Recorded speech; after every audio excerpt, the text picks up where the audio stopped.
Alright guys, it's Cammy again today. Hope you're all doing well and enjoying your day so far. With more roster drama emerging last night, ZooMaa does not believe that many of these CDL teams have any idea what they are doing in terms of cooking up a good roster for the upcoming season, especially with Mamba revealing it was the intention of the Omit team from Challengers to stay together as a quartet coming into the CDL this year. None, however, of the CDL teams were interested. Could this be a grave mistake in due course? Very much enjoyed your thoughts in the comments. Hit the like button if you enjoy. Subscribe if you're new as always. This we put out last night. Best POV and BO7. Now, of course, you could throw a ton of players into here, right? There were great clips coming out of Dashy for many others. These were some of the highlights I thought really from some of the players. Of course, Shotzzy's always going to be in this conversation when it comes to best POV to watch. Look, in my opinion, for the last few years, if I had to just watch only one player, I think I would watch HyDra. And, well, this is one of the clips from HyDra. I mean, it's funny because this clip from HyDra is from Dashy's stream because HyDra don't stream, right? So, like, I don't know, come on, turn the stream on, I will be watching. There's also a couple of clips from Neptune, right? I know we did share a couple, but I think Neptune, he looks pretty strong on this game, like at least in terms of movement anyway. It should probably be not too much of a surprise that some of the former Halo guys are going to be pretty good when it comes to the movement, but it's not all about movement, best POV, and that's why I threw Mercules into the mix as well. I know there was another clip that we did see before from Neptune in the replies where he's doing some other crazy stuff with the movement, but like for example this one, if you guys haven't seen this yet, where he flies around the corner, backwards slides and then jumps off the wall back forwards again.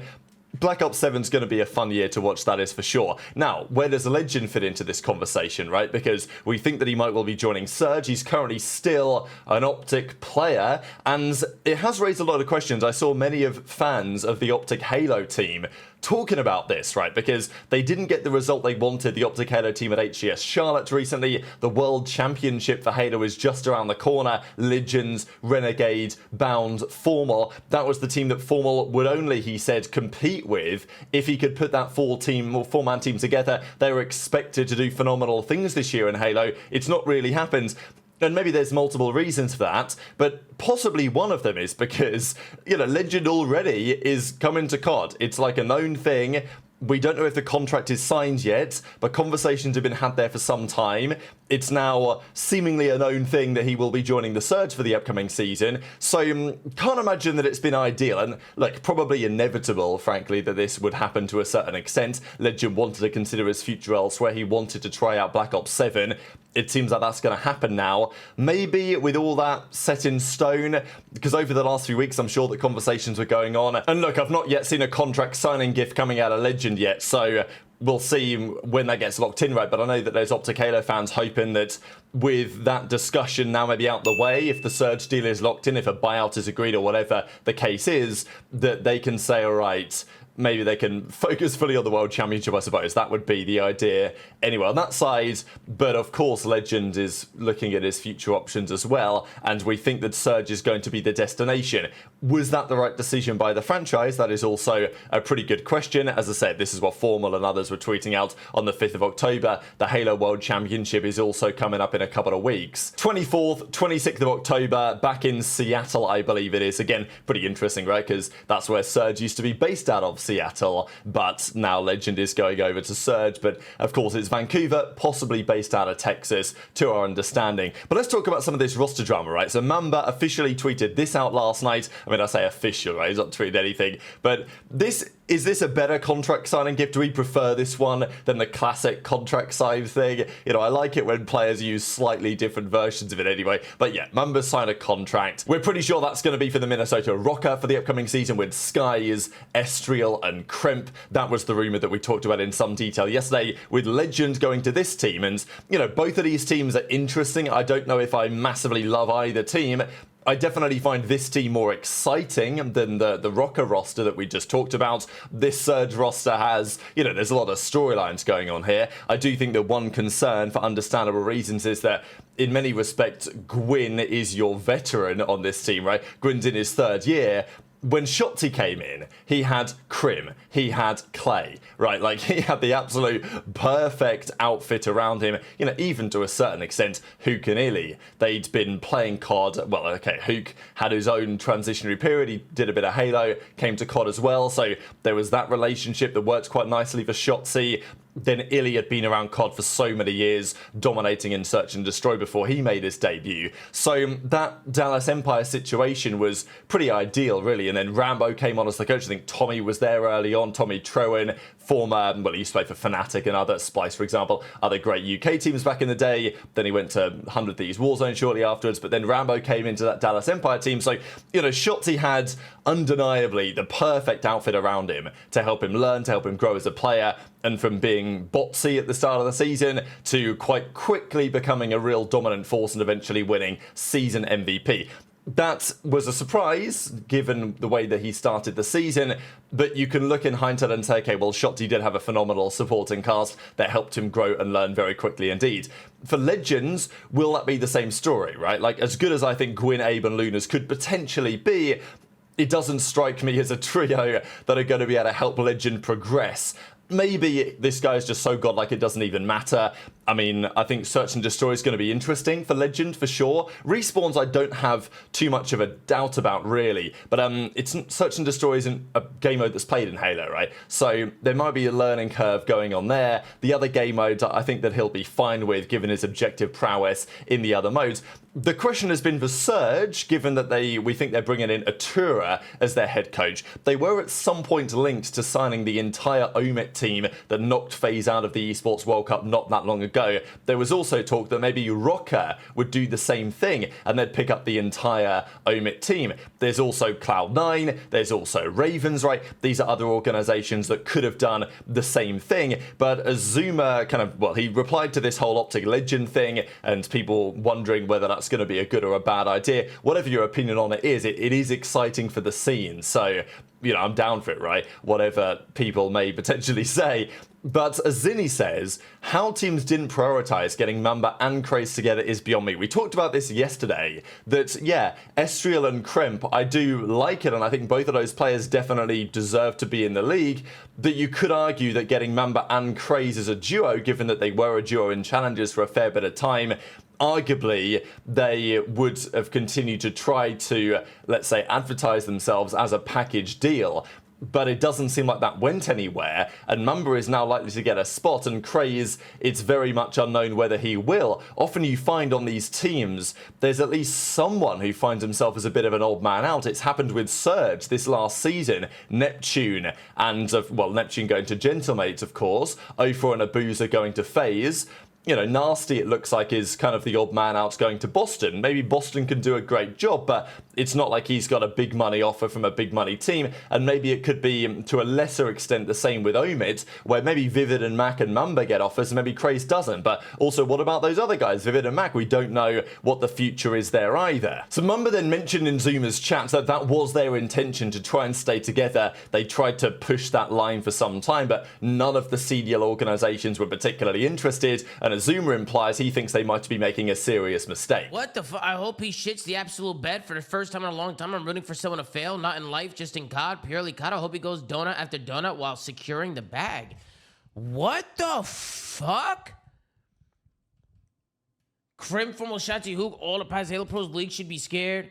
They do this but left players like Merc sitting in challengers for like 1 to 2 years. Gonna get absolutely destroyed and sent right back to Halo. Been throwing our season. This is why the teams have been shit in Halo. Bro's ready to move on. How to say his name. Legend isn't going anywhere. Damn, bro. You're there hating on the move, chat. You're there hating on the fucking move. Yo, they're thinking that Legend's gonna be ass. Can't believe we split Craze and Mamba. I'm gonna be honest, Max, you. I don't know why they split up. That whole Omid team should have just stayed together and just, because they could have just strong-armed and just been like, yo, we want to play together. Like, we want to all come together, right? They could have strong-armed it. But instead, it looked like they kind of went their separate routes or their separate ways, which means whatever team we did, Mamba, we did. So that means Mamba, so if you guys did Mamba, then you guys got outpowered. Yup, exactly. We got outpowered. Yup, that means that you guys got, they put their balls on the table and said, well, we don't want to do that. We don't want to pick up the whole team. We only want you, or we only want this. You know what I mean? It'd be like that. Damn, we just got some intel in the chat. We just got some intel. You know what I mean? So Mamba, they were trying to stay together. They were trying to stay together, but, you know, these pro teams, They're smoking on that good shit. They're smoking on that good shit, and they didn't want to keep the team together. So I think it depends on the intention of the organizations, right? Because, look, OMIT did a great job at the World Cup, right? They knocked FaZe out of the tournament. Arguably, they were a very broken FaZe. And yeah, that OMIT team, Mamba, Craze, Vivid, and Mac, they had dominated challenges up to that point. If you throwed them into the league at the end of last season, where would they end up, right? Would they be absolutely at the top? I mean, look, we saw at the World Cup, yeah, they beat FaZe, they made it to the bracket, but they didn't go any further than that, right? They came top 8 in the end. So, you know, that might be where they would kind of have been in the league if they were to be thrown in. Not to say that that's a bad thing, right? I think some organizations, if you put that OMIT team straight into the league, I think they would at least fight for qualifying for the World Championship.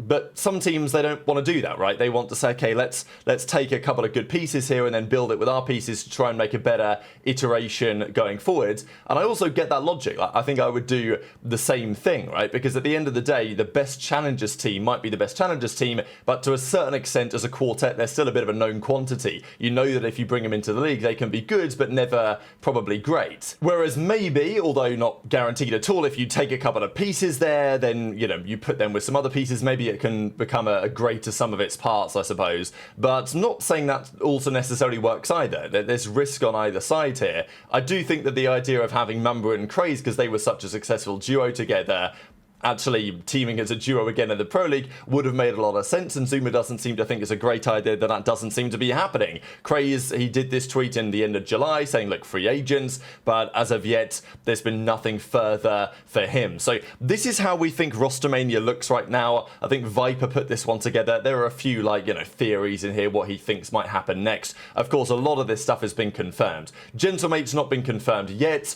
Again, the ratings here on this site are probably somewhat controversial, but look, we'll just go through what's been confirmed. We're pretty sure Gentlemates is happening. It's not yet been confirmed. I imagine they're trying to wait till they can relocate to Paris or something. LA Thieves, we know their team. OpTic, FaZe, Toronto are now confirmed as well. Falcons are confirmed. Heretics are confirmed. Boston haven't confirmed Nastie yet. We're pretty sure that's happening. So there's still quite a few teams that we don't know exactly what they're doing. We're pretty sure we now know Rokkr are going to be, well, I mean, he's put Geo in here, but it's actually, we think, going to be Mamba, right? So Estriel, Mamba, Kremp, and Skies. I do wonder what it means for Geo and Nero, because I think in terms of talent, those guys are very easily CDL caliber for sure, but you know, some big name players, I mean, at least reasonably big name players are going to miss out on starting the year in the Pro League and will have to grind through challenges. Maybe those guys could be in that conversation. Surge, Gwyn, Lunas, Abe, and Legend, as we've talked about,